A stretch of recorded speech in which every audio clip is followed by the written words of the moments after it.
ओम नमः सिद्धेभ्यो ओम नमः सिद्धेभ्यो ओम नमः सिद्धेभ्यो। ओंकारं बिंदुसहितं नित्यं ध्यायन्ति योगिनः कामदं मोक्षदं चैव ओंकाराय नमः। मंगलं भगवान् वीरो मंगलं गौतममुनि मंगलं कुन्दकुन्दार। जैन धर्मोऽस्मि सर्वमङ्गलमाङ्गल्यं सर्वकल्याणकारकं प्रधानं सर्वधर्माणां जैनं जयतु शास्त्रं। नमो वरिहन्तानं नमो सिद्धानं नमो आईर्यानं नमो वज्रायणं नमो लोये सब्बसाहुनं। मोक्षमार्गस्य नेतारं भीतारं कर्मभुक्तां ज्ञातारं विश्वतत्मानं वन्दे तद्वल्लभे वन्दे तद्वल्लभे। इंद्र तद्वद्यानं तिहुनिगत मधुर विषाद वक्मानं अंतातीर्गुणानं नमो जनानां जिन्नवानं। बोलिए पंच परमेष्ठी भगवंतों की जय। गावर्ती नवदिक्तों की जय। शिव विष्णुद ब्राह्मण चतुर्वंश की जनेन्द्र भगवंतों की जय। तीन कम नव करोड़ महामनिराजों की जय। परम पूज्य 108 आचार्य कुंद कुंद देव की परम पूज्य 108 आचार्य विद्यासागर जी महाराज की जय। बादशाह जन्मानी माता अहिंसा परमो धर्म की जय। ये ग्रंथादिराज पंचाष्टका आचार्य कुंद कुंद भगवान के द्वारा रचित 173 गाथा, जिसमें 3 महाधिकारी प्रथम शरदोद्य पंचाष्टिकाय प्रतिपादक 104, दूसरा 50 गाथाओं के सप्त तत्व 9 पदार्थ प्रतिपादक और तीसरा मोक्ष मार्गाधिका है। इस ग्रंथकार में जो यहाँ पर गाथा नंबर 144 में 4546 जिसमें निर्जरा तत्व का वर्णन किया है। बहुत सुंदर, बहुत सुंदर। आने वस्तुतः देखा जाए तो आप और हम अगर मान लो कोई वस्तु खरीदने के लिए जाते हैं तो केवल वो नमूना बताते हैं, सब नहीं बताते हैं। नमूने से अपन अनुमान लगा सकते हैं। इसी प्रकार उन ग्रंथादिराजों में कुछ कुछ नमूना आपके सामने बताया जा रहा है। आप इससे जान सकते हैं कि ग्रंथ में कितना अद्भुत वस्तु तत्व का स्वरूप निरूपण है। और आत्मा की भव्यताओं को तो क्योंकि काल बहुत अल्प है, बुद्धि दग्ध है, ओहो ग्रंथों का कोई पारावार नहीं। आपका अक्षर समूह खूब जानिए, खूब अपने परिणाम को विशुद्ध और निर्मल बनाइए, परंतु सार की बात जो अवश्य कर्तव्य है उसको तो आत्मसात कर लेना चाहिए। ये श्वास कब माने बंद हो जाए कुछ पता नहीं। ये पिंजरा 6 खिड़की वाला, इसमें ये तोता कब उड़कर चला जाए कुछ पता नहीं। इसलिए जब लोन रोग जरा न गए, जब तक वृद्धावस्था रोग नहीं आवे उसके पहले पहले अपना कार्य कर लेना चाहिए। और उसके लिए तो माने आप भव्यात्मा कम से कम ये जो पंडित पर्वत टोलमल जी साहब के द्वारा घूमट सार की जो प्रस्तावना है 16 वर्ष की प्रस्तावना, उसको तो बारंबार आप अध्ययन करेंगे, पठन करेंगे, मनन करेंगे। गजब का उसमें उन्होंने सब जीवों को उपस्थित किया। पहले तो कि आप अल्प बुद्धि ऐसे महान ग्रंथ की वचनिका आपको करने का अधिकार नहीं, उसका समाधान किया। त्रुटि हो जाएगा तो कहते भैया बुद्धिपूर्वक तो हम त्रुटि करेंगे नहीं, बाकी अल्प ज्ञान से अगर हो जाए तो उसके लिए हम क्षमा चाहते हैं। बड़े बड़े माने ज्ञानियों से प्रार्थना करते हैं वो इसको शुद्ध करके पढ़े। और इसके अतिरिक्त उन्होंने शब्द शास्त्र का जो पक्षपाती यानी व्याकरण शास्त्र का उसको कहा, कहते अरे व्याकरण पढ़ लो, पंडिताई बड़ा आनंद आएगा, अर्थ भी मिलेगा। सब न्याय शास्त्र का पक्षपाती, तर्क शास्त्र का पक्षपाती, ज्योतिष और कई कई विद्याएँ, वैदिक विद्याएँ, ज्योतिष विषय माने इससे क्या है, इस कर्णानुयोग के शास्त्र का अध्ययन करने से क्या लाभ होगा। और जाने दो, प्रथमा योग का पक्षपाती, चरणानुयोग का पक्षपाती, गजब उसको समझाया, द्रव्यानुयोग का पक्षपाती, क्योंकि कर्णानुयोग का शास्त्र है मुख्यतया सबका, और अर्थ का पक्षपाती, क्योंकि दुनिया में धन का चमत्कार देखा जाता है। भोग का पक्षपाती, वर्तमान भोगों में जिसको आनंद आता है, इन सब का बड़ी सुंदर युक्ति से समाधान किया है और इस शास्त्राभ्यास में उनको प्रेरित किया है। और शास्त्राभ्यास का अवसर मिलना ही अत्यंत दुर्लभ है। द्रव्य से, क्षेत्र से, काल से और भाव से मनुष्य पर्याय, आहा, ये मनुष्य पर्याय इसकी बहुत अल्प स्थिति, इसका क्षेत्र थोड़ा है। मनुष्य पर्याय प्राप्त करने योग्य जो भाव शुभाशुभ का संभाव होना अल्पारंपरिक प्रकार बहुत कठिन है, बहुत कठिन है। और मनुष्य पर्याय भी मिल जाए तो उत्तम कुलादि का प्राप्त होना, अरे उत्तम कुलादि भी मिल जाए, दीर्घायु होना, इंद्रियों की पूर्णता होना, निरोग शरीर का होना, सत्समागम का मिलना, ओहो, और रुचि आत्मकल्याण की रुचि होना तो अत्यंत उत्तरोत्तर महादुर्लभ है। किसी विरले भव्यात्मा को ऐसे आत्मकल्याण क्या नहीं, दुख से छूटने की और अक्षय निश्चित के प्राप्त करने की भावना होती है। तो ऐसा सुमंगल आप हमको अवसर प्राप्त हुआ है और शास्त्र आवश्यक सब शास्त्राभ्यास का जो अवसर प्राप्त हुआ है उसको प्रमाद में नहीं खोना चाहिए। अरे शास्त्राभ्यास के अलौकिक फल बतलाए, अलौकिक फल बतलाए, साक्षात परंपरा हो, साक्षात जो भव्यात्मा रुचि से शास्त्र श्रवण करता है, पठन मनन चिंतन करता है, अरे उसको वर्तमान में उसके परिणामों में विशुद्धि बढ़ती है, आर्तलोक ध्यान अपध्यान का अभाव होता है, कृष्णादि अशुभ विषयों का अभाव होता है, पंचेंद्रिय के विषयों का व्यापार रुक जाता है, कषाय मंद हो जाती है, चंचल मन स्थिर हो जाता है, सातिशय पुण्य का मंद होता है, असंख्या गुणी कर्मों की निद्रा होती है, परंपरा आत्मानुभव होना और संयम और आत्मिक ज्ञान जिसको क्या कहते हैं, केवल ज्ञान और सिद्धत्व की प्राप्ति, तो परंपरा दूर ही रहो, इतने लाभ तो प्रत्यक्ष होते हैं। एक पंथ दो काज नहीं, एक पंथ तीन काज। इसलिए और जो भी प्रस्तावना है समय सार की पंडित जयचंद द्वारा लिखी हुई प्रस्तावना अद्भुत अद्भुत, त्रिलोक सार के भी प्रस्तावना अवश्य देखे, लब्धि सार स्वप्ना सार की, पंडित प्रवट टोडरमल जी की और पंडित प्रवट फूलचंद जी सिद्धांत शास्त्र के द्वारा गजब का लिखा। और हम किन किन का संकेत करें, ब्रह्मचारी शीतल प्रसाद जी ने एक अध्यात्म सोपान उसका संकलन किया हो, सहजानंद सोपान का, निश्चय धर्म मनन का, अरे सत्सुख साधन का क्या हम आप से कहें, आप जरूर इन सभी ग्रंथों का अवलोकन करें। अरे रत्नकरण शौकाचार अद्भुत हो, पंडित प्रवर सदा जी की वचनिका आचार्य समंत भगत स्वामी द्वारा रचित, उसमें एक भावना नाम का अद्भुत अधिकार है जिसमें लगभग 100 से अधिक भावनाओं का वर्णन किया है। आपको हमको तो केवल तत्व विचार, तत्व मनन चिंतन करना, जो भावनाओं के द्वारा अवश्य करना चाहिए।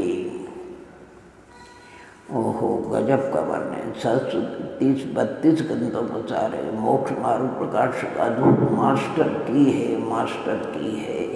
अरे आप अष्टपौड़ की वचनिका देखेंगे, प्रथम दर्शन पौड़ की, मोक्ष पौड़ की, आहा गजब का वर्णन है, गजब का वर्णन है। हम शब्दों में व्यक्त करने के लिए भी असमर्थ है। क्या सुंदर है। ओहो, अरे इस अवसर में तो हमको आचार्य अम्बेडकर स्वामी वगैरह बहुत प्रेरणा करते हैं। संतों के लिए तो सोने में सुगंध है। जो निवृत्ति मार्ग पर अर्थात महावृत्ति हो तो अलौकिक, और जो अनुवृत्ति भी है उनसे दूसरे नंबर में, और जो जिसने ग्रस्त थोड़ा सा इंद्रियों पर अपने काबू किया है, एक ब्रह्मचर्य व्रत धारण कर ले, उसमें भी आदि आकुलता पर्याय संबंधी कम हो जाती है। तो ऐसे महान ग्रंथराज, उनके विषय में हम क्या, ये जैसे महाराज की अद्भुत टीका, आप चाहे समय सार की पढ़ लीजिए, प्रवचन सार की, ये 50 टीकाएँ की, ओहो अद्भुत टीका, अद्भुत टीका। और ब्रह्मदेव की माने व्रतद्रव्य संग्रह की, परमात्मा प्रकाश की क्या अद्भुत टीका। अरे कार्तिकानुप्रेक्षा जी सूर्यचंद्र स्वामी की अद्भुत टीका। अरे बाला वो बालकों की भी समझ में आ जावे ऐसी है। हम तो केवल प्रेरणा आपको दे सकते हैं। ऐसे ज्ञानी संत अपने के हे भव्यात्माओं सब दो तोरी सकल जगत धन। और अगर तुम आकुल रहित होकर के तब तत्वों का अभ्यास करोगे, चिंतन मनन करोगे, ऊहापोह करोगे, तो तुम्हारे परिणामों की विशुद्धि बढ़ेगी और अल्पकाल में तुम्हें अर्थात पंचलब्धि पूर्वक सम्यक दर्शन का आविर्भाव हो जाएगा। आनंद संसार का विच्छेद और सम्यक दर्शन प्रकट हो गया वास्तविक औक्ष में। क्षाइक नहीं होता इस काल में, कोई बाधा नहीं, लेकिन सम्यक दर्शन होने पर संयम धरण सके, पर संयम धरण की चटापटी अनेक भव्यात्मा तो चरणान्यों की विधि से अपने को संयम धारण कर, यानी महाव्रती बन करके अनुवृत्ति अनेक भव्यात्मा आर्य का व्रत को धारण करके क्षुल्लक हेलक आदि नैष्ठिक श्रावक वगैरह, और अपने जीवन को सार्थक वही दे माने स्वाध्याय आदि में मनुष्यों के लिए ध्यान और अध्ययन, श्रावकों के लिए दान और पूजा। तो माने बहुत कुछ है। आप अवश्य ये माँ जिनवानी की गोद में अर्थात जिनवानी की छत्रछाया में अपने जीवन को सार्थक करेंगे।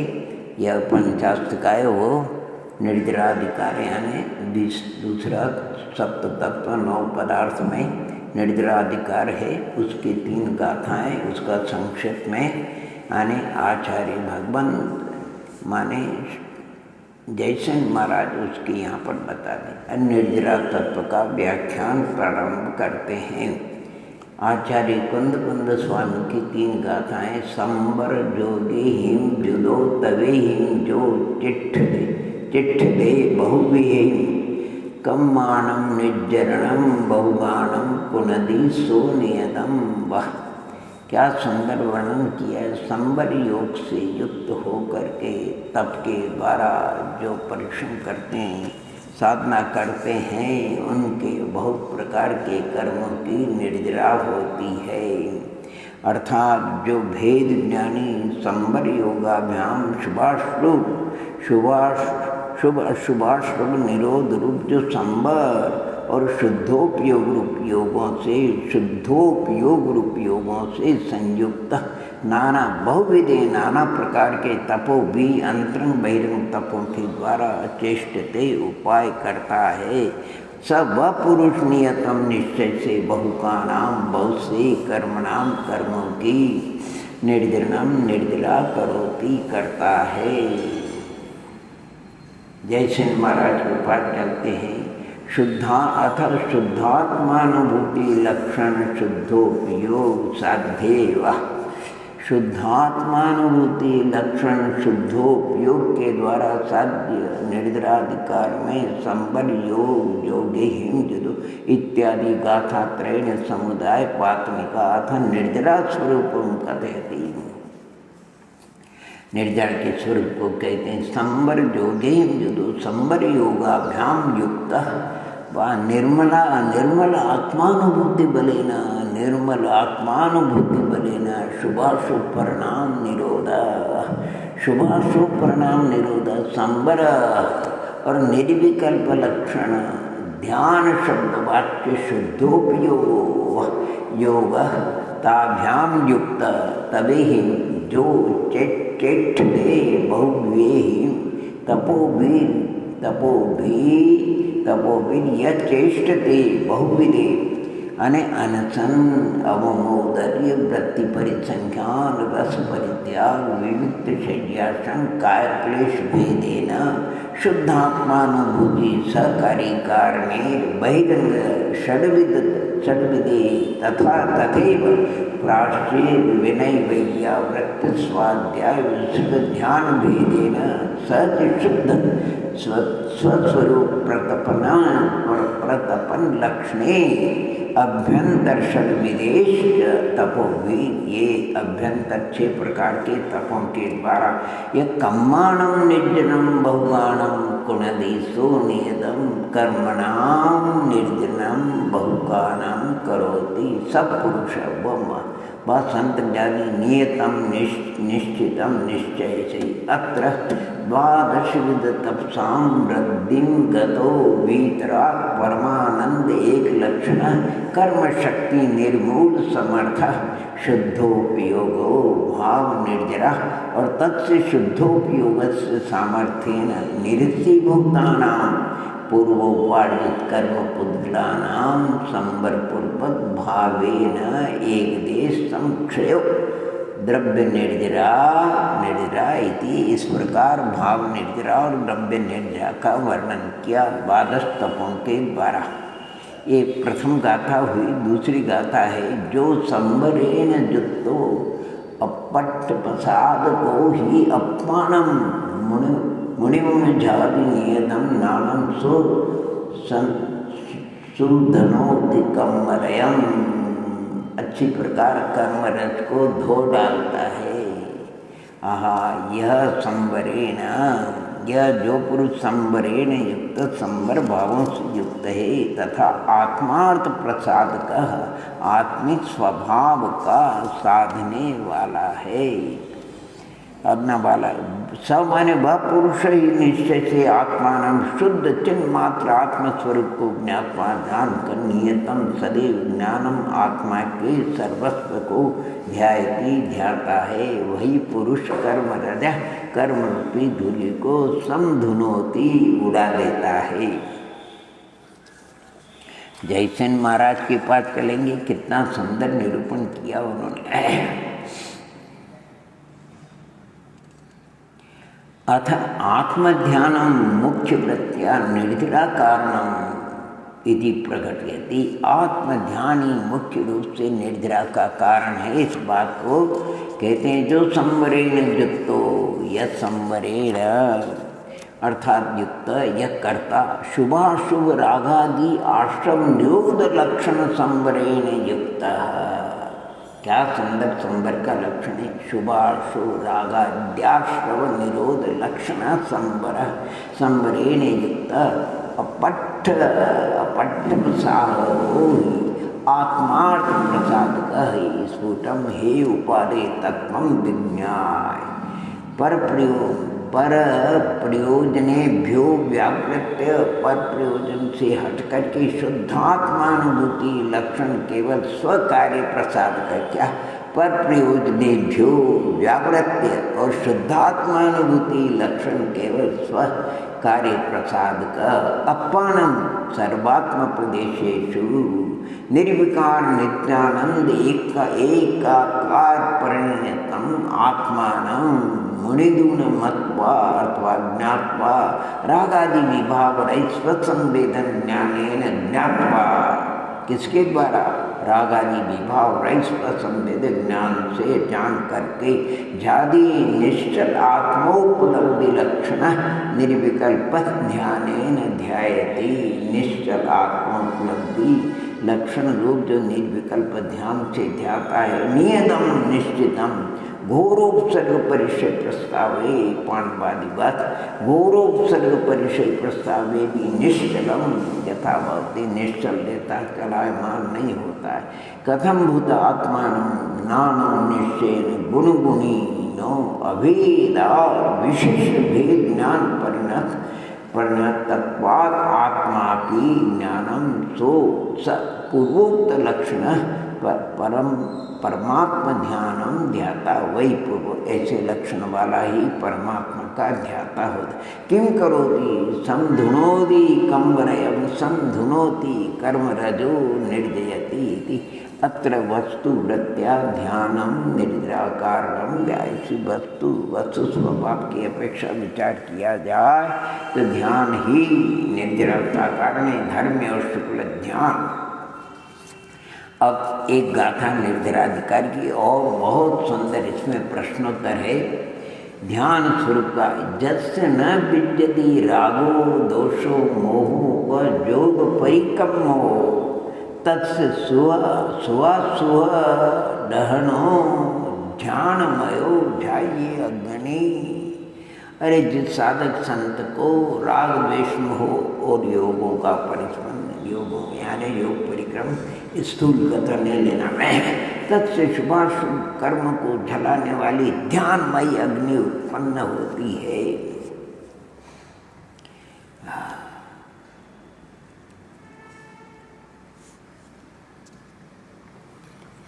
अथ अब जैसे महाराज के सामने जाए अथ पूर्व यत निर्जरा कारणम भणितम ज्ञान जो पूर्व में निर्जरा का कारण ध्यान का तत्से उत्पत्ति सामग्री लक्षणम च प्रतिपाद उसकी उत्पत्ति उसका लक्षण सामग्री का यहाँ पर वर्णन कर यस्य न विद्यते स कः रागो दोष मोह व दर्शन चारित्र महोदय जनि देहादि ममत्व विकल्प जाल विरही निर्मोह शुद्धात्म संवित्यादि गुण सहित परमात्म विलक्षणे परमात्मा से विलक्षण हो।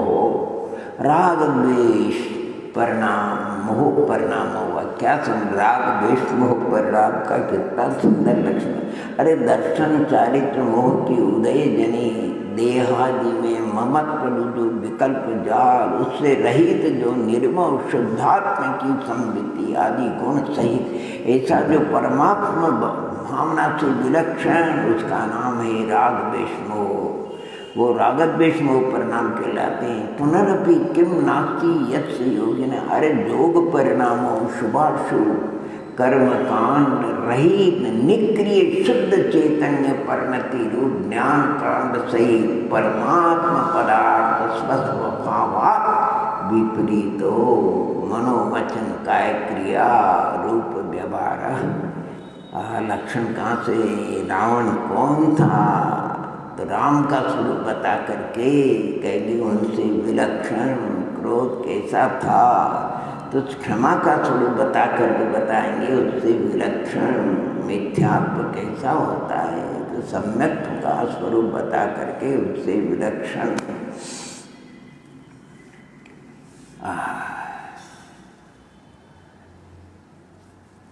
निर्विकार निष्क्रिय चैतन्य चमत्कार परिणत से शुभाशुभ कर्म ईंधन दहन समय कर्म के ईंधन को दहने में सामर्थ्य जिसका ऐसा ध्यानमय अग्नि जाते ध्यानमयी अग्नि उत्पन्न होती है। ये शब्दार्थ हुआ जरा विशेष तथा ही यथा स्तोक अपि अग्नि।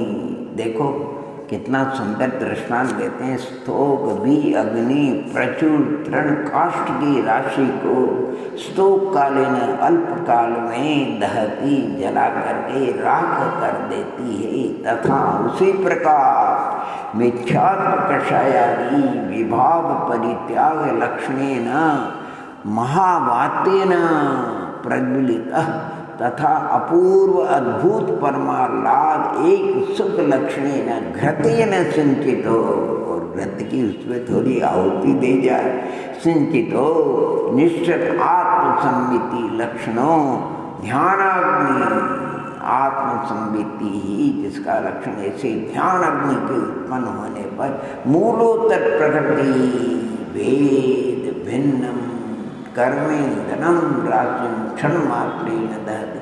मूल प्रकृति उत्तर प्रकृति जितनी एक कर्म की राशि ईंधन है, ईंधन को क्षण मात्र में जला देने का मतलब कर्मत्व का अभाव हो जाना।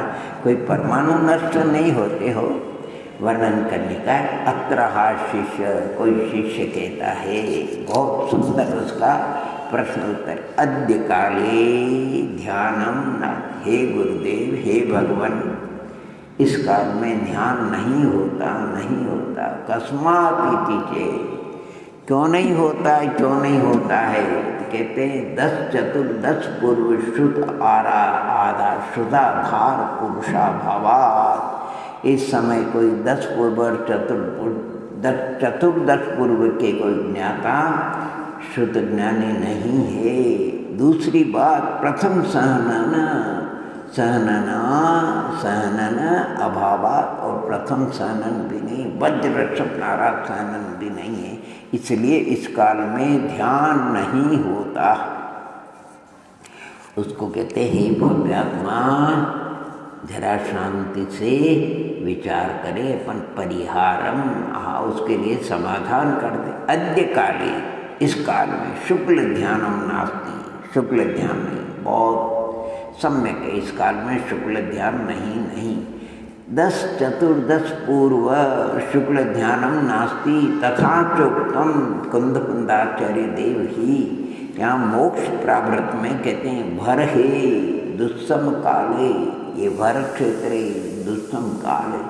धम्म ध्यानम हवे, ज्ञानी को धर्म ध्यान होता है, शुक्ल ध्यान नहीं होता है। तम अपसहाव विदे, अपने स्वभाव को जानकर, न मन नहीं जो दुवन्नानी, जो इस बात को स्वीकार नहीं करता है वो आगम की आज्ञा का उल्लंघन करता है। वो अज्ञानी कहा उसको। हाँ, शुक्ल ध्यान नहीं होता। 10 पूर्व और चतुर्दश पूर्व तक के धारी कोई यहाँ संत नहीं है। और वज्रवृषभ नाराज, लेकिन धर्म ध्यान तो है। और वज्रवृषभ नाराज माने उत्तम सन के अभाव में और सन्नन तो है। उसके लिए कहते हैं अज्जवी। आहा, क्या सुंदर गाथा देते। अज्जवी तिरियन शुद्धा, 3 करण की शुद्धि से, रत्नत्रय की शुद्धि से, अप्पा ध्याये, अपनी आत्मा का ध्यान करके, लहिए इंदत्तम लोयंति देवत्तम, इंद्र पद या लोकांतिक पद को प्राप्त हो करके, तत्थ चुदा निबुधम, वहाँ से आकर के सीधे एका भवावतारी होते निर्वाण को प्राप्त हो जाएंगे।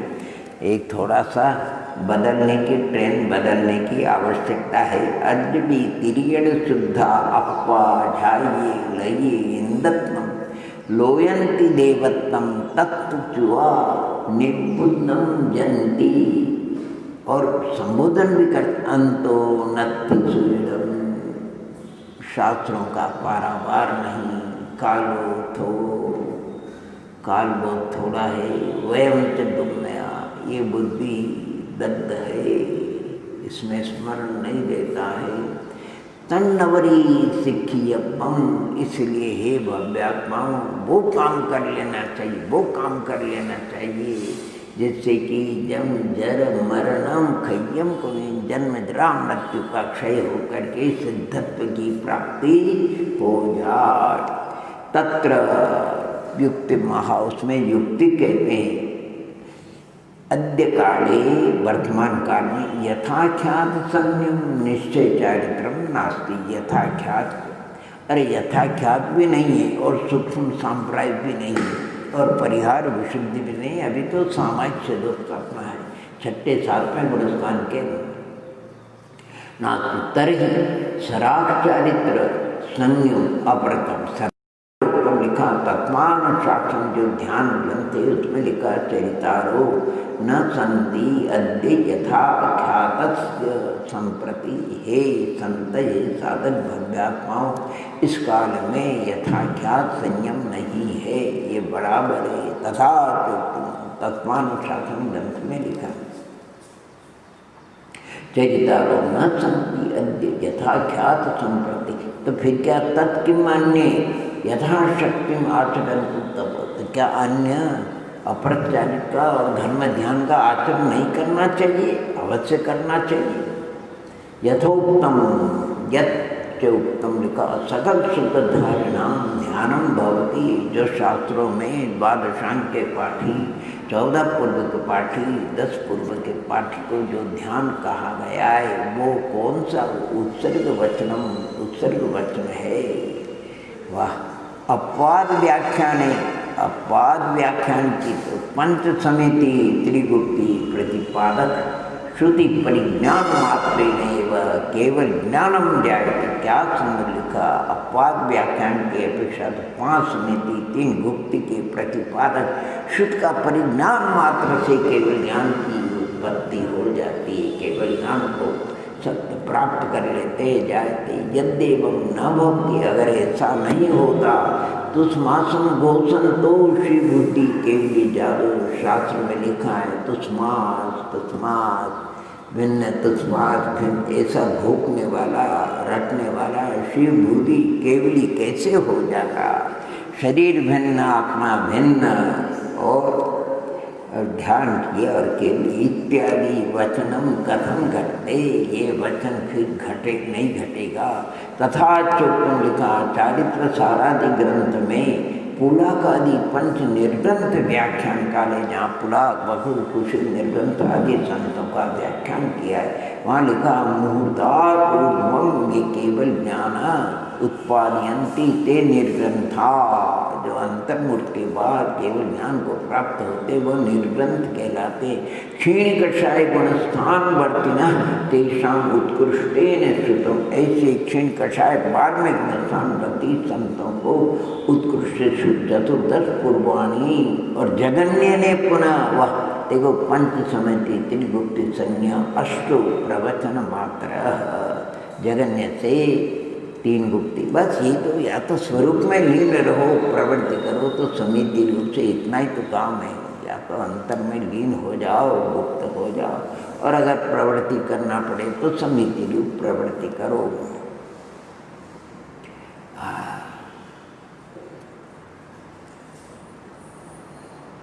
और यद्यपि उत्तम क्या लिखा? अरे बद्धिपश्यम नाराज सहनन प्रथम सहनन ध्यानम भवती, ये भी तदपि उत्सर्ग वचनम, ये भी उत्कृष्ट अपवाद व्याख्यान की अपेक्षा तो पुनः अपूर्वादि गुणस्थान वर्तिनाम उपशम क्षपक्षेण्यो यद श्रुति शुक्ल ध्यानम तद अपेक्षा। ये जो वर्णन है जो उपशम क्षपक्षणी चलते हैं उनकी अपेक्षा वर्णन है, क्योंकि उनके लिए उत्तम सन क्षपक्षणी वाले तो वज्रवर्षम नाराज सन से चलेंगे, उपशम क्षणी तो अन्य 2 सन से भी चल सकते हैं। तद अपेक्षा सच नियम अपूर्व गुणस्थान से अधस्थन गुणस्थानेषु, नीचे के जो गुणस्थान है धर्म ध्याने निषेध कम न भवती, धर्म ध्यान का निषेध नहीं है। तदपि उत्तम लिखा तत्रैव तत्वानुशासने यत् पूर्व यत् पुनः वज्रकाय से ध्यानम इति आगमे वच। आगम में जो सब वचन है वो श्रेणियों ध्यानम प्रतित्व श्रेणी की अपेक्षा से उसका वर्णन है।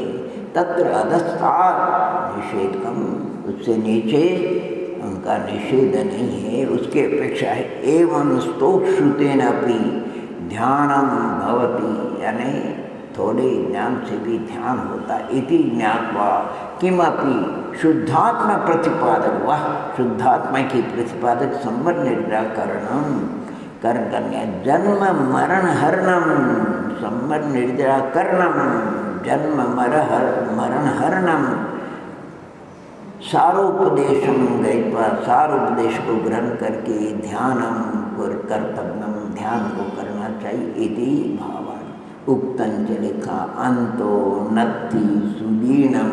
अरे शास्त्रों का पारावार नहीं। कालो थोबो काल वो थोड़ा वयम चिद्दुमेया, ये बुद्धि लब्ध बुद्धि अप्रशस्ते तन नवरी सिक्खियम। इसलिए भव्यात्माओं को वही कर्तव्य करना चाहिए, वही शिक्षा ग्रहण करना चाहिए जिससे जर मरण क्षयम पुनि, जन्म जरा मृत्यु का क्षय होकर अक्षय अतीन्द्र आनंद पद की प्राप्ति हो जाए। इसलिए भव्यात्मा को यानी जो वर्णन आता है उसकी विवक्षा अच्छी तरह समझना चाहिए। इस काल में धर्म ध्यान होता है, आज्ञा विषय धर्म ध्यान, ये सब जो जिनमानी माता है ये आज्ञा है। तत्पार सूत्र में ये भगवान की आज्ञा है, भगवान की दिव्य ध्वनि का सार है। उसके अनुसार यानी हमको आज्ञा विषय धर्म ध्यान होता है। आज्ञा विषय भी होता है, अपाय विषय भी होता है, विपाक विषय और कथनचित संत को संस्थान विषय भी होता है, धर्म ध्यान होता है। उसमें कोई प्रकार की बाधा नहीं, शुक्ल ध्यान नहीं होता, बिल्कुल मान्य है। और वज्र प्रसुर नारायण नहीं है, इसलिए श्रेणी का आरोप नहीं है, कोई बात नहीं, श्रेणी का आरोप नहीं है। परंतु धर्म ध्यान की अभी साधक संग भव्यात्मा ध्यान करके तीन कर्ण की शुद्धि से इंद्र लोकांतिक देव होते हैं। एका भवातरी वहाँ से आकर के मनुष्य होकर के निर्वाण को प्राप्त हो जाते हैं। थोड़ी गाड़ी बदलना पड़ेगा, इसमें कोई बाधा नहीं। तो भैया अमृत नहीं है तो खीर भी खा लो। अमृत अब अमृत नहीं खाएंगे तो अमृत खाएंगे, अमृत खाएंगे। हाँ भैया अमृत खाना बहुत अच्छा है अमर बनने के लिए, लेकिन अमृत नहीं उपलब्ध है तो दुग्ध का पान कर लो, उससे भी संतोष हो जाएगा। तो अमृत सेवन करेंगे, अमृत सेवन करेंगे, न तो कुछ नहीं सेवन। ऐसी हट कभी नहीं करना चाहिए। ऐसी हट करने से तो न अमृत मिलेगा न दुग्ध मिलेगा। दोनों दिन से पांडे कहावत है, 2 दिन से गए पांडे हलवा मिले न मांडे। इसी कहावत सुनने में आती है। किसी गांव में पंडित पांडे जी रहते थे। पूर्व की ओर जो गांव था वहाँ उनको हलवे का निमंत्रण मिला, लेकिन वो 4 कोस दूर था। और पश्चिम की ओर जो गांव था वहीं उसी दिन उनको मांडे होते हैं जो ग्रह में तैरते अच्छे, उनका निमंत्रण मिला। दोनों जो एक ही दिन निमंत्रण मिला। रात भर तो उनका सोचने में निकल गया कि मांडे खाना है कि हलवा खाना, मांडे खाना है कि हलवा। रात बेकार गई इसी विकल्पों में। प्रातःकाल सोचा अरे हलवा क्या, मांडे भी कुछ कम थोड़ी होते हैं, मांडे खा लो। तो मांडे खाने के विकल्प से पश्चिम की ओर चले। 1 कोस चलने पर अरे मांडे तो कई बार खाए, मांडे तो कई बार खाए, अब तो हलवा खाना चाहिए। तो पुनः वो 1 कोस उधर चले गए, अब 4 कोस इधर, 5 कोस हो गए। अब इधर गए जब तक वो हलवे की पंगत भी समाप्त हो चुकी थी, हलवा भी समाप्त हो चुका था। इसलिए कहावत बन गई, 2 दिन से गए पांडे हलवा मिले न मांडे। ऐसे जिद्द नहीं करना चाहिए। मोक्ष मार्ग में करेंगे तो शुक्ल ध्यान ही बस। अरे भैया शुक्ल ध्यान नहीं है, कोई चिंता मत करो, धर्म ध्यान तो है। अरे साक्षात समोक्षण नहीं है, काय को चिंता करते हो? ये जिनायतन स्थापना रूप समोक्षण है। अरे जो है उसको तो, उसकी उपलब्धि, उसका तो उपयोग कर लो। साक्षात मोक्ष नहीं, परंपरा मोक्ष है, कौन सी ऐसी बात। तो साथ पे हर्ष नहीं करना चाहिए। बहुत अच्छा आचार्य भगवंतों ने हमारे लिए तो सोने में सुगंध, जो कुछ उपलब्ध हुआ उसके द्वारा जल्दी से जल्दी स्पर्धा से कौन भव्यात्मा जल्दी से जल्दी उस उपलब्धि को प्राप्त करे। यद्यपि व्यवहार से हमको वीतराग देवगुरु शास्त्री की साक्षी पूर्वक बन सके तो अनुव्रतों को धारण करना यथा योग्य प्रतिमा के द्वारा अपनी विशुद्धि को बढ़ाना और हो सके तो निर्ग्रंथ बन करके 28 मूलों को धारण करके आरिका बन करके उपचार से महावृत्ति बन करके साधना करना चाहिए। अगर जो भव्यात्मा साधना कर, क्योंकि जो संत है आरिका उनको ये अवसर बहुत ज़्यादा है। जो नैष्ठिक श्रावक वगैरह है उनको उनसे तो कम है, लेकिन जो सदग्रस्त है उनसे ज़्यादा है। जो ग्रस्त है परिवार सहित है उनको समय बहुत कम मिलता है। अनेक प्रकार के विकल्प होते हैं। कोई कितना भी बड़ा हो, राजा भी हो, धनवान हो, तो भी परिवार में विकल्प उत्पन्न होते हैं। पद्म पुराण आप सभी जानते हैं। पद्म पुराण ग्रंथराज महेंद्र, राजा महेंद्र, हृदय बेगा उनकी रानी, उनके कई पुत्र थे। प्रसन्न उनकी पुत्री थी अंजना। अंजना वयस्क हो चुकी थी। राज दरबार में मंत्री वगैरह परिषद विराजमान थी। राजा कहते हैं भैया रात दिन निद्रा नहीं आती, पुत्री सियानी हो चुकी, उसके योग्य कोई वर हो तो बताओ। मंत्रियों ने अपने अपने विचार प्रकट किए। किसने रावण को बताया, किसने इंद्रजीत को बताया, किसने किसी को बताया, एक ने सौदामिनी को बताया, एक ने पवन जी कुमार को बताया। सबके अपने अपने विचार उन्होंने प्रकट किए। राजा को पवन जी के विषय में कि ठीक सर्वगुण संपन्न है और पुत्री का उसी के साथ में जीवन साथी यानी पानी ग्रहण कराना है। इसी भावना को लेकर के वो राजा महेंद्र अष्टांगिका पर्व में कैलाश पर्वत भरत चक्रवर्ती द्वारा 72 जिनमन दे रहा पूजा वंदना को गए। और युवान विद्याधर राजा पवनजय के पिता वो भी मय परिवार के कैलाश पर्वत पर अष्टांगिका महापर्व में राजा प्रहलाद और रानी केतुमती वो भी वहाँ मय परिवार के उपासना के लिए पहुँच गए। पूजा अर्चना के बाद यौवन परस्पर मिलाप हो गया, एक दूसरे की कुशलता पूछते हैं। उस समय महेंद्र राजा कहते राजन काय की कुशलता, पुत्री सियानी है, चिंता निरंतर रहती है। तो वो राजा प्रहलाद भी कहता है मैं भी चिंतित हूँ, पुत्र वयस्क हो चुका है। तो महेंद्र ने फिर भावना व्यक्त करी। राजा प्रहलाद ने आनंदित होकर के तुमने तो बहुत बड़ी बात कही, मेरी चिंता का निवारण कर दिया। दोनों का संबंध सगाई हो गई।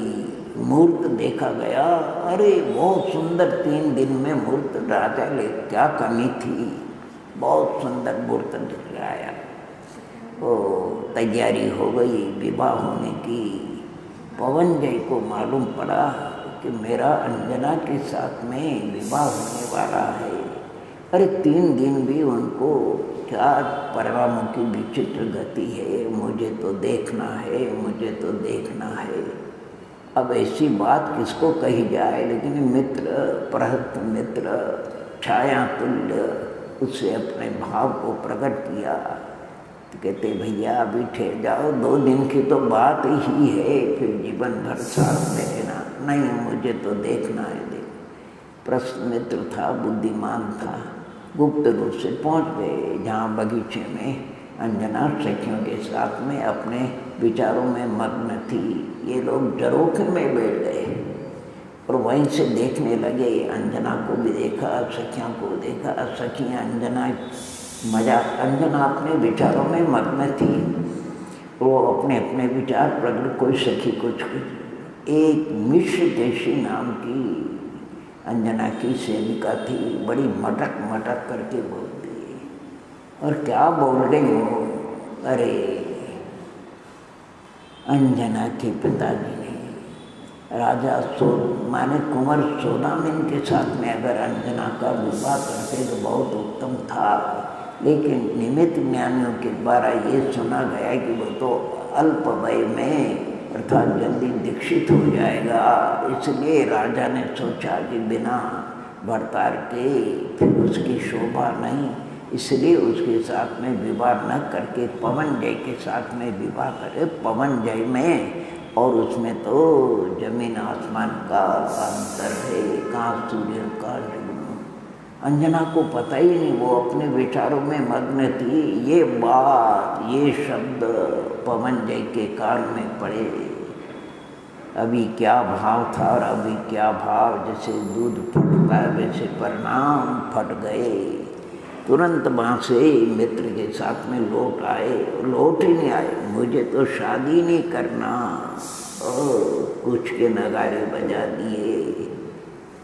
सब मित्र वगैरह कहते ये क्या है पवन जय, इसका नाम ही पवन, पवन स्थिर नहीं रहता है, चलायमान होता है। जब पिता ससुर आदि को मालूम पड़ा, वो भी आकर कहते हैं ये क्या बात है, इस मंगल में अमंगल काय को कर रहे हो, हमने कोई अनुचित कार्य नहीं किया। अगर बड़े कोई भी हो जो कार्य करते हैं तो उसको स्वीकार करना चाहिए, हम तुम्हारे लिए कभी अहित का नहीं सोचेंगे।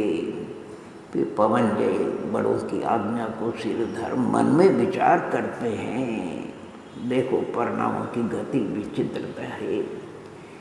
ठीक है, विवाह करके फिर छोड़ दूंगा ताकि किसी अन्य का भी संयोग न हो। विवाह हो जाते हैं, एक को राग, एक को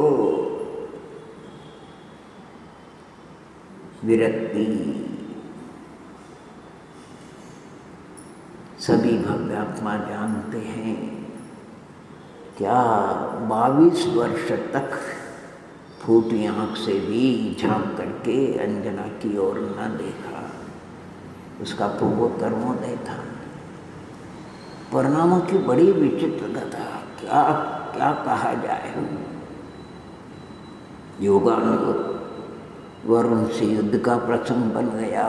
रावण ने अपने अधीनस्थ सब राजाओं को आमंत्रित किया। एक दूरबीन के पास आता है, पवन जय के पास।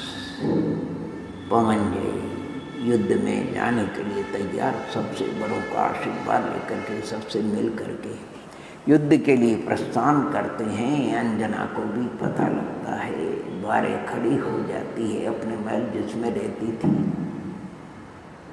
क्रश हो गई थी, बोला भी नहीं जा रहा था, फिर भी उसने बड़ी हिम्मत से कहा कि आपने बड़ों का विनय किया और समान उम्र वालों बल माने वात्सल्य से मिले, और यहाँ तक कि सब जो सेवा करने वाले उनको भी आशीर्वाद दिया करुणा की दृष्टि से। पशुओं को भी आपने देखा, कम से कम इस दासी को वियोग तो पहले भी था, अब भी है। दूसरे के मुख से भी कुछ दो वचन तो कहला देते। ये बात सुन करके अभी तो उनके भीतर में वो क्रोध की डिग्री, शब्द उनका निकला, वो शब्द अपन बोल ही नहीं सकते हैं, जा मर, ऐसा शब्द बोला। अंजना को ये शब्द भी अच्छा लगा, कम से बोला तो सब, और चल दिए। और प्रथम जहाँ पर डेरा, वही कैलाश पर्वत जहाँ विवाह हुआ था, विद्या के बल से महल बनाया। रात्रि का समय था, अवलोकन कर रहे थे। चकवा चकवी को देखा। सूर्यास्त के बाद प्रकृति का नियम है, चकवा चकवी अलग हो जाते हैं, सूर्योदय होने पर मिलते हैं। चकवी तड़प रही थी, इधर उधर गुलाठा जल में देखती थी, अपना ही रूप देख करके विकल हो। ये बात देखते ही पवन जय को अपनी भूल समझ में आई। अरे रे, मैंने कितनी बड़ी भूल करी। दोष अंजना का नहीं था, दोष तो सखी का था। वो तो अपने विचारों में मग्न थी, मैंने बड़ी भूल करी।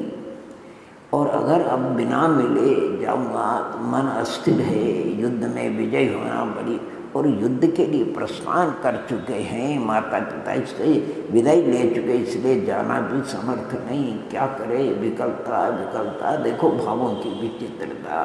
वही मित्र प्रश्न से अपने भाव व्यक्त करते हैं। जो भी हो साम दाम दंड भन, जो भी मित्र ने कहा कुछ नहीं, रात्रि विश्राम है, अपन उत्तम सामग्री लेकर के और बहाना बना करके वंदना का और सेनापति को भार सौंप दो और अपन मिल करके आ जाओ जल्दी, बाकी वहाँ रहना नहीं।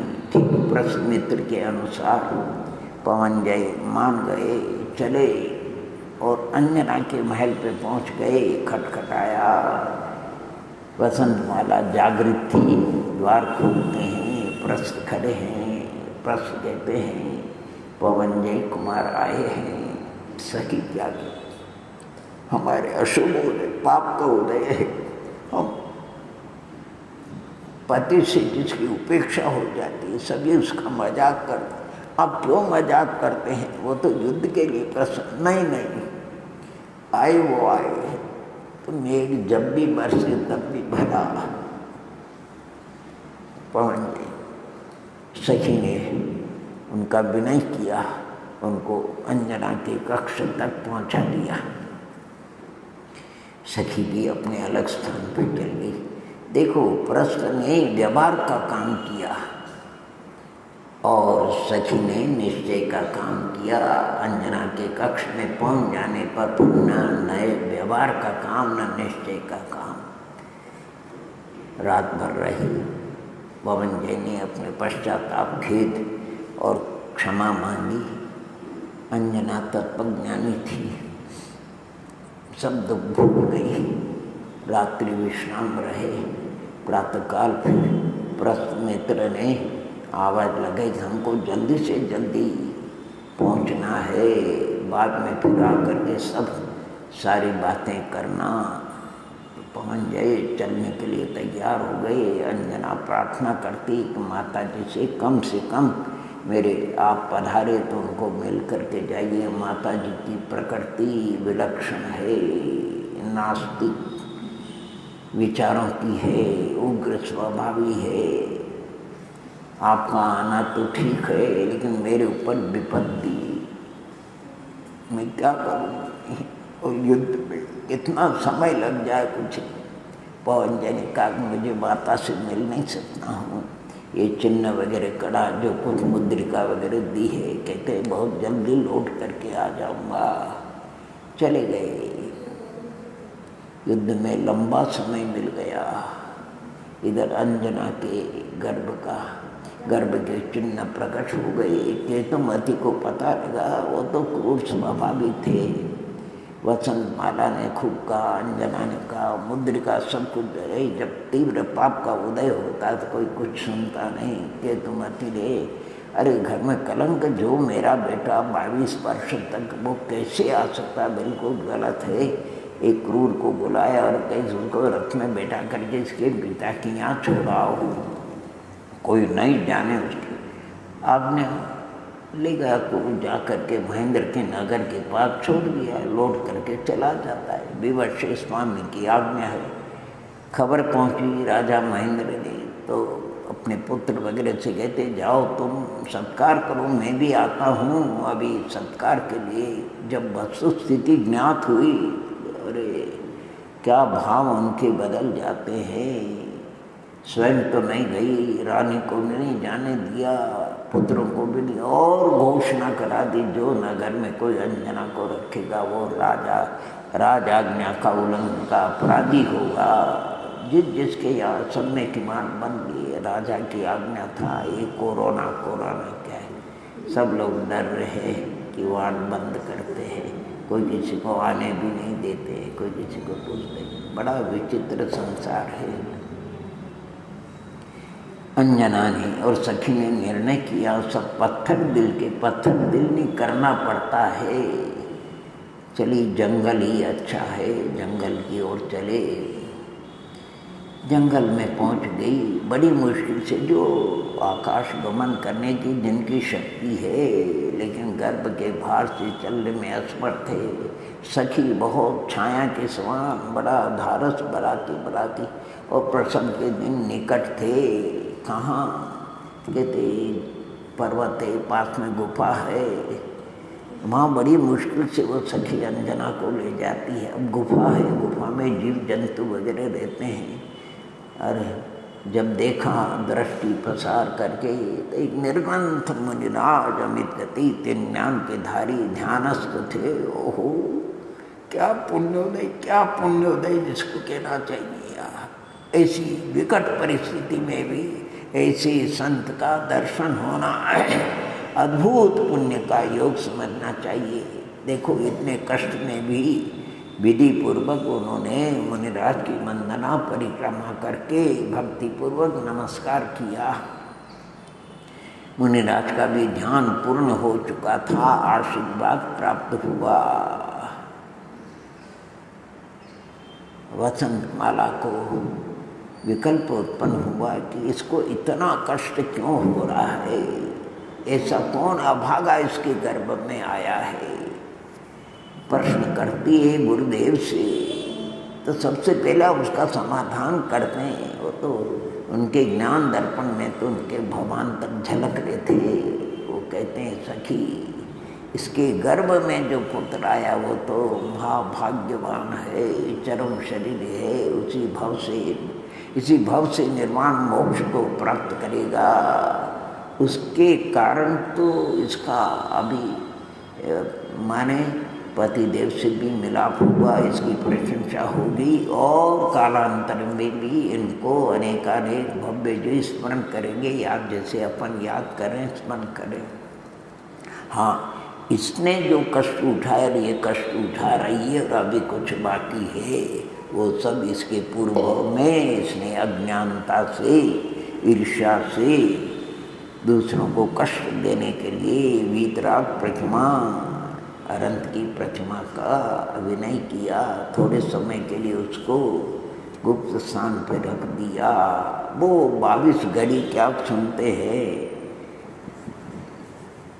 यद्यपि उस समय कोई संयम श्री आर्यका आर्चर्या के लिए उसने भी ये वार्ता सुनी, उसने विचार किया, मैं जिनकी उपासना ऐसे निर्ग्रंथ गुरु और गुरु भी जिनकी उपासना करते, वंदना करते ऐसे अनंत परमात्मा और उनकी प्रतिकृति का अभिनय हो और हम आर्चर्या करें, ये संभव नहीं। अंतराय किया और कहा ऐसे समय में गुरु आज्ञा के बगैर भी कोई अगर कुएं में गिरता हो तो ज्योतिष नहीं देखना, बचाना, पीछे बाद में देखना।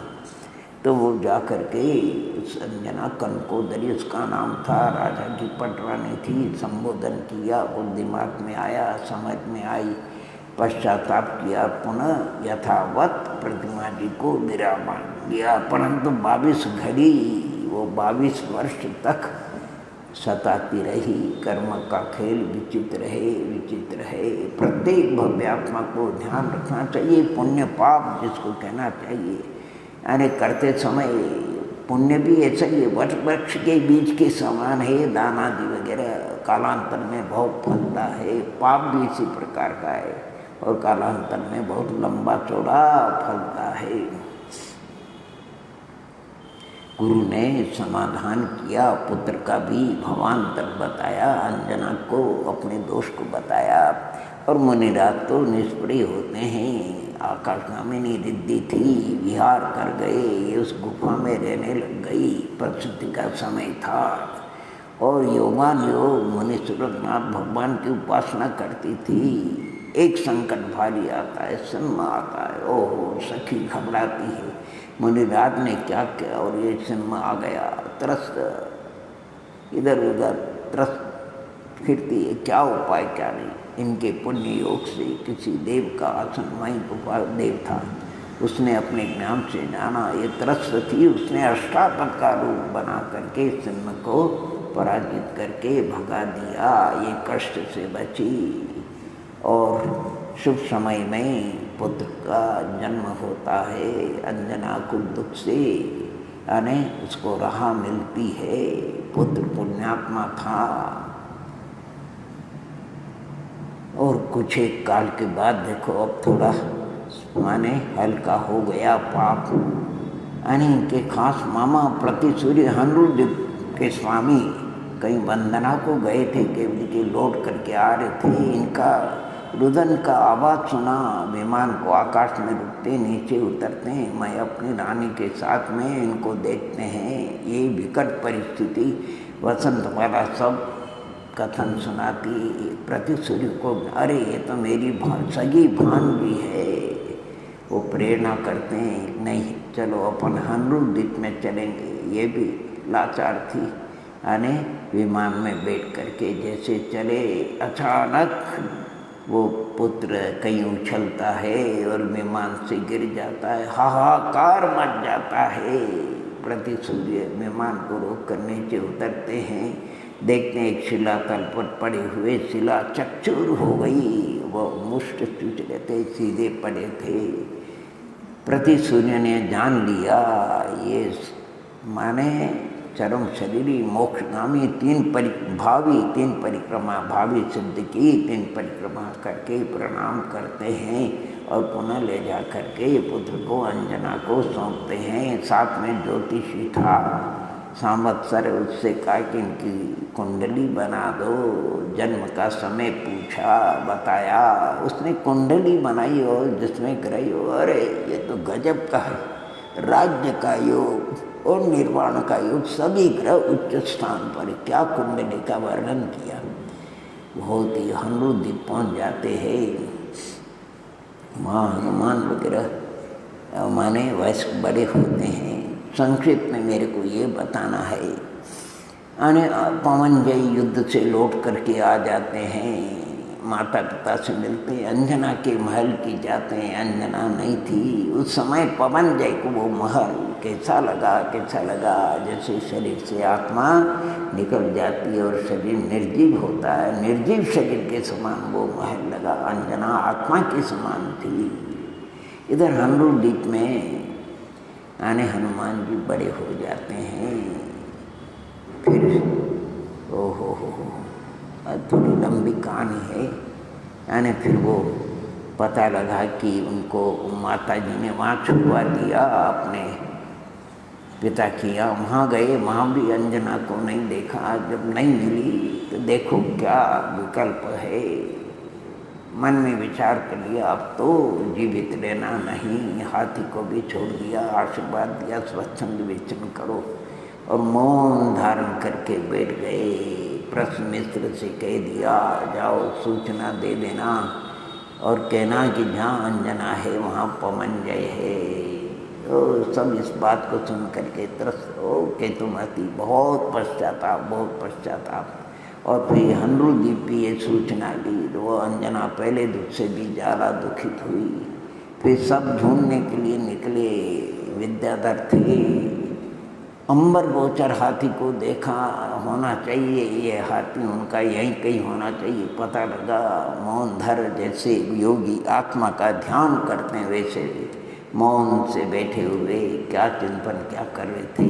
हाथी से छोड़ दिया तो भी तलवार सूंड में और किसी को पास में नहीं आने देता था। बड़ी मुश्किल से हथनी के माध्यम से उसको वश में किया। मौन, जो कोई बोले तो बोलते ही नहीं। इतने प्रति सूर्य ने कहा कि मैं बोलूँगा। वो जा कर के फिर पवनजय को संबोधन करते, तुम हमारी बात ध्यान से सुनो, ये सब रामायण कह देते हैं, तुम चिंता मत करो। अभी अंजना और पुत्र हनरूल द्वीप में आनंद पूर्वक है। बस इतनी बात थी। ध्यान समाप्त होता है, उनके साथ में जाते हैं। हनरूल द्वीप में बड़ा उत्सव होता है। अंजना का कष्ट भी दूर होता है। हनुमान भी धीरे धीरे वयस्क हो जाते हैं। फिर पुनः रावण का संदेश आता है युद्ध के लिए। तो पवनजय और सूर्य मामा युद्ध के लिए प्रस्थान के लिए तैयार हो जाते हैं और हनुमान जी को प्रजा पालन के लिए राज्याभिषेक करते हैं। हनुमान जी कहते हैं ये क्या है? बोले कि ऐसा है, तुम प्रजा का प्रतिपालन करो। नहीं, मैं वयस्क हो चुका, मुझे आशीर्वाद दीजिए, मैं रावण की मदद के लिए। नहीं बेटा, अभी तुमने कभी युद्ध देखा नहीं है। तो क्या बोलते हैं हनुमान जी? अरे मामा जी, पिताजी, ये बताओ, जो मोक्ष जाते हैं पहले मोक्ष की व्यवस्था देख करके आते हैं लोकाग्नि में, क्या व्यवस्था क्या नहीं, और फिर मोक्ष जाते हैं, साधना करते हैं कि बिना देखे जैसे बिना देखे संत साधना करके निर्वाण को प्राप्त, ऐसे बिना मैंने जीवन में युद्ध नहीं देखा, लेकिन मैं आपके आशीर्वाद से जा करके युद्ध में विजय लाभ लूँगा। बहुत लंबी चौड़ी कथा है, आप जरूर इसको श्रवण पठन करें। अरे अध्यात्म, पूरा अध्यात्म भरा है। इन्हीं मंगल भावनाओं के साथ में ओम नमः, ओम नमः, ओम नमः।